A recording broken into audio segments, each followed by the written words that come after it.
Junior, you're a fucking asswipe. Thanks for the compliment, Ma. I'm just like my father. Whoever he was. Hey everyone, I'm your conductor, Orlando Rodriguez. And I'm Jason Bradford. I'm Ron Sloan, and I'm on Terror Express. I think I'm in the caboose, though. I'm not sure. I didn't pay for like the first class seating. Hey, it's Dominic from The Dominic Natty Show, and you are watching Terror Express. Here we go, Orlando Rodriguez and Jason Bradford. So Friday the 13th Part 5, when you guys got the script, it was known as Repetition. And yes. I had read that several actors and actresses were not very happy when they found out that it was going to be actually the next movie in the Friday the 13th franchise. What was your feeling about Repetition actually being a Friday the 13th movie? Oh my God. I mean, how good does it get? When a good handful of us found out it was the first day of shooting. And we're all sitting around. I remember sitting with Miguel Nunez and, of course, Carol. And I remember the questions were, so how do you die? I mean, that was the question everybody was talking about. And it was not too long into that first day that Tom Morga walked in fully dressed as Jason Voorhees, machete in hand, and looks at every single one of us. And that's when we all knew, oh my God, we're in a Friday the 13th. And we all went crazy. I don't think anybody really had a problem with that, because we went from a very B slasher movie to top of the mark. What was it like on the set of Friday the 13th on any given day? What was a camaraderie between the cast and the crew, like during setup when you have all that time to kill? Well, it was interesting because, of course, Carol and I ran lines and rehearsed. And then in the downtime, I knew John Robert Dixon and Mark Vittorini, great guy. And so your mind is always going into your role. But yeah, you're right. I mean, I was there 3 weeks, and I think I maybe worked 6 days of that 3 weeks. So you and Carol Locatel, you appeared together in a lot of the horror conventions still. I'd like to know, what is the driving force behind such a great friendship for so many years? Well, it's interesting because it was chemistry. It was love at first sight. No, it was chemistry between Carol and I, and we had so much fun on the set together. I mean, our characters, even though they were quote unquote serious, at least supposedly, but of course they were a lot of fun to develop, and Carol and I had a great relationship, and it was kind of fun because we didn't do conventions for many, many years. I didn't even know about them. There's Dead Pit Radio contacted me, oh my God, like 17 years ago, and asked me, and did an interview and asked me, so do you do the horror conventions? I didn't know anything about it. And they hooked me up with Sean Clark, Convention All-Stars. And I was on my way to Texas and hanging out with Danny Trejo, who I knew from LA. And awesome. Oh my God, man, we just had way too much fun.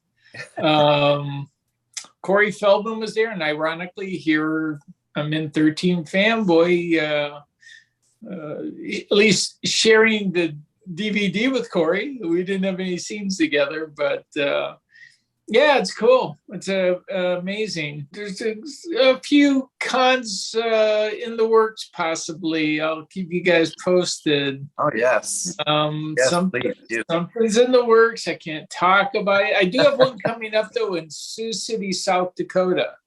And where the hell is Sioux City, South Dakota? Everybody goes, no, it's Sioux City, Iowa. And I go, no, it's Sioux City, South Dakota. It's called SuperCon.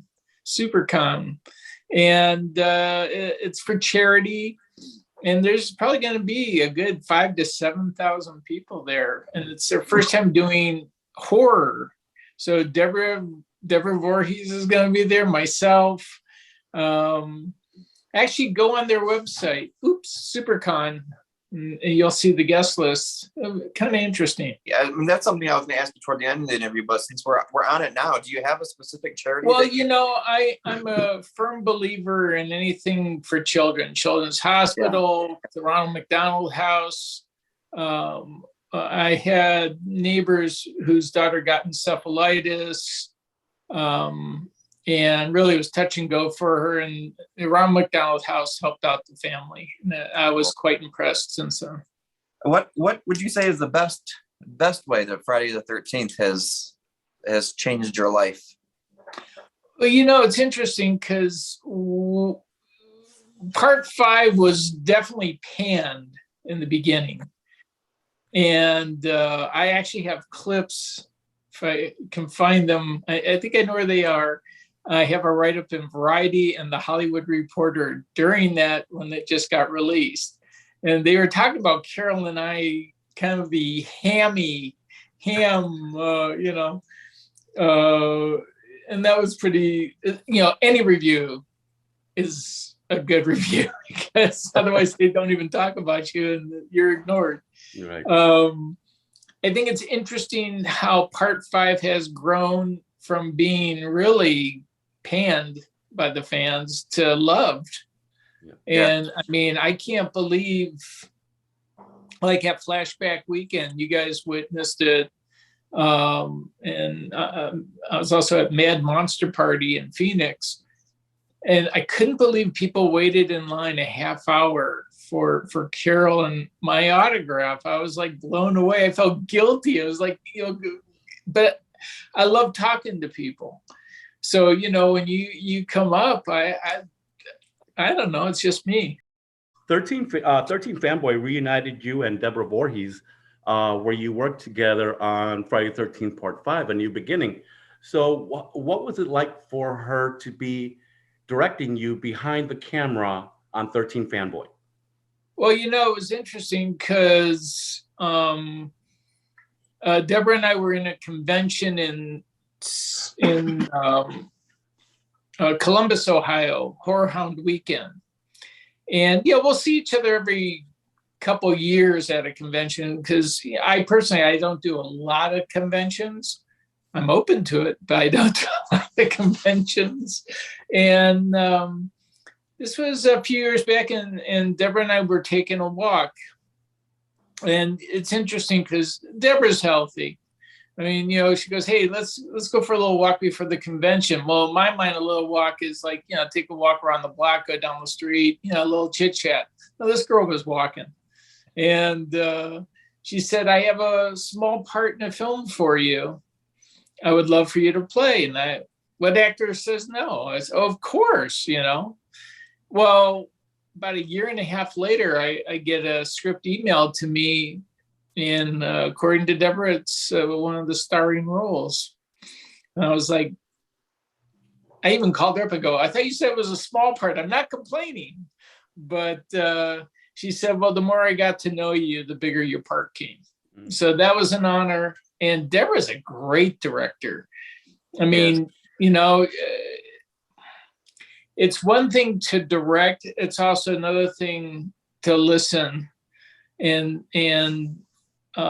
she was open to opinions, and I mean, Dee and I, we had chemistry, man. We see, if you guys go on imdb.com, there is one scene I have, like on my demo reel, one scene that's not in the film, and it's a little bedroom scene between Dee and I.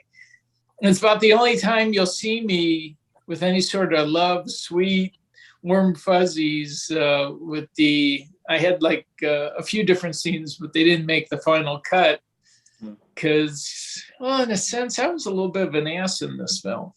Just a little bit of an ass, This won't be enough to get our grandkids back. We're gonna make this right. I promise. I love you, Dee. I love you too. Oh, man.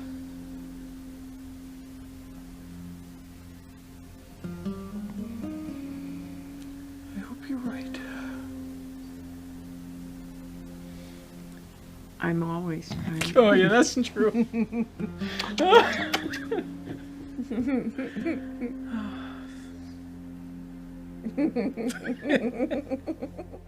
What was it that inspired you to become an actor, and how old were you when that happened? Well, that's interesting. I hate to say, well,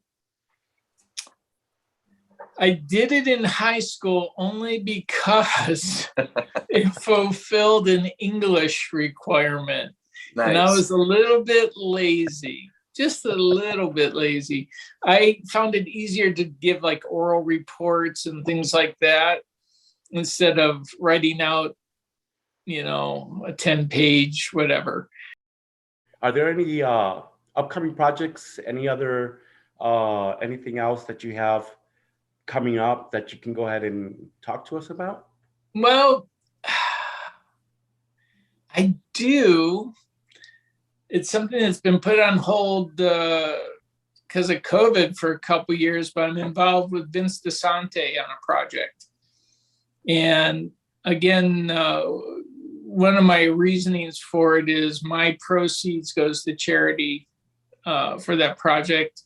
So I accepted the role. It's not like a big part or anything. It's a nice role. I can't complain. And I really looking forward to working with Vince. He's a great guy. I was just with him in Blairstown.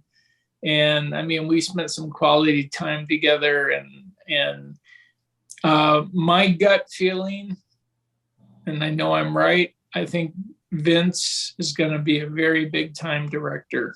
I think so. I think he's got the eye, man. Yes, he's so I don't know talented. if you guys have seen Never Hike Alone, Never Hike in the yes. Snow. Yes. Oh, Yep. come on. Might be coming up for me. It's just, it's really a day's work. But I'm looking forward to it because I get to have fun with the role. It's I get to play a little bit, and I love playtime. Do you believe in supernatural? Absolutely. Because my next question is going to lead us down that road. Yeah. Tell us about an experience that you've had, a true life experience with the supernatural that has terrified you or left a lasting impression on you. Well, that's a tough one. As far as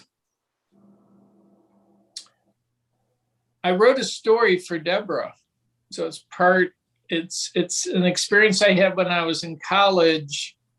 I won't go into the long, lengthy detail on it, but I lived in an old Victorian house in Northern California, and I was with my roommate one night. Well, I should say I heard her in her room. She was definitely entertaining somebody.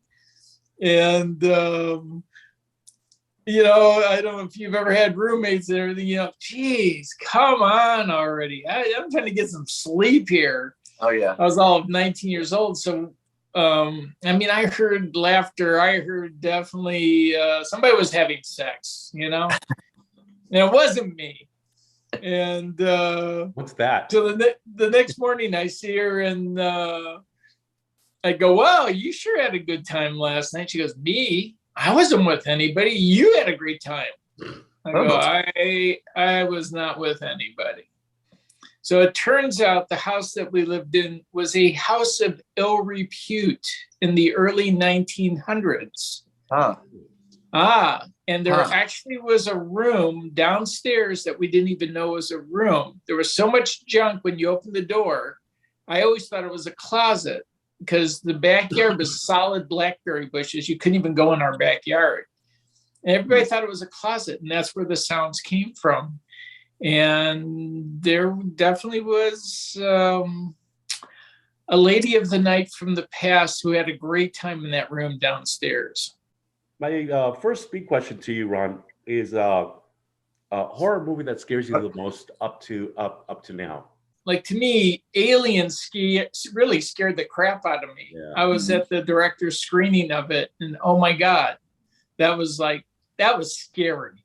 I love watching Veronica Cartwright's expression when the blood splatters on her, and she's like, "Oh my God!" You know, that's one of my favorite scenes in Alien. So, Yeah, that's hands down. And also The Thing, that with Kurt Russell, the older one, that was okay, but the newer version, which isn't so new, The Thing.